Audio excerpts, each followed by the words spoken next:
Hello বন্ধুরা, তোমরা সবাই কেমন আছো? আশা করছি তোমরা সবাই খুব ভালো আছো।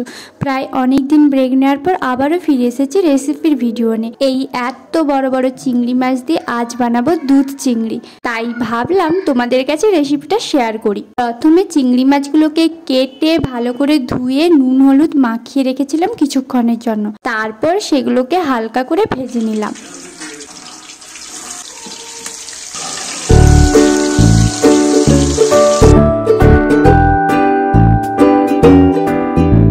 এরপর একটা পাত্রে গরম জল করে তার মধ্যে 3 চামচ গুঁড়ো দুধ মিশিয়ে দুধটাকে আমি রেডি করে নিলাম।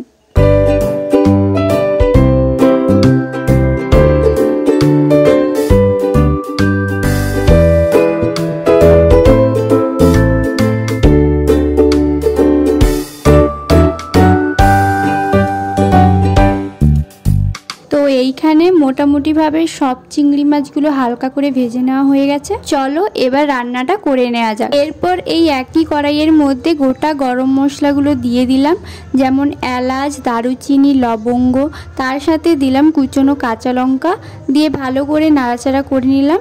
এরপর একে একে দিলাম পেঁয়াজ বাটা, আদা বাটা, রসুন বাটা, এগুলো দিয়ে ভালো করে মশলাটাকে কষে নিলাম। এরপর যখন দেখবে মশলাটা হালকা ভাজা ভাজা হয়ে এসছে, তখন স্বাদ মতো লবণ, পরিমাণ মতো চিনি আর হলুদ গুঁড়ো, লঙ্কা গুঁড়ো দিয়ে ভালো করে নাড়াচাড়া করে সামান্য জল দিয়ে দেবে। জলটা যখন ফুটে গিয়ে মশলাটা একটু ঘন হয়ে আসবে, তখন 2 থেকে 3 কাপ মতো জল দিয়ে দিও, আর তার উপর দিয়ে দিও চিংড়ি মাছগুলো। আচ্ছা, কারা কারা আমার ভিডিওগুলো মিস করছিলে বলো তো? প্রায় অনেক দিন ব্রেক নিলাম, বুঝতেই তো পারছো, হাউস ওয়াইফ তো নিজের জন্য ফ্রি টাইমটা বের করতে পারি। যদিও বা আমাদের বাড়িতে বেশি কাজ থাকে না, তবুও কোথা থেকে যে সময়টা চলে যায় বোঝাই যায় না।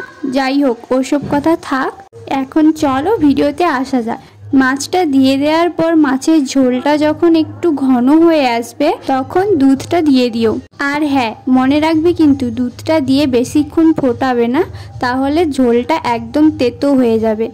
তারপর সবার শেষে গরম মশলা দিয়ে নামিয়ে নিও। ব্যাস রেডি গুঁড়ো দুধ দিয়ে দুধ চিংড়ি। দেখলে তো বাড়িতে সহজভাবে কেমন করে বানিয়ে নিলাম, আর এটা খেতে জাস্ট ফাটাফাটি ছিল। তোমরাও বাড়িতে একবার ট্রাই করো কিন্তু, আর কমেন্ট করে জানিও কেমন হয়েছে। তো ফ্রেন্ডস, ভিডিওটা আজ এই পর্যন্ত, ফিরছি নেক্সট ভিডিও নিয়ে। ততক্ষণ ভালো থেকো, সুস্থ থেকো, আর টাটা।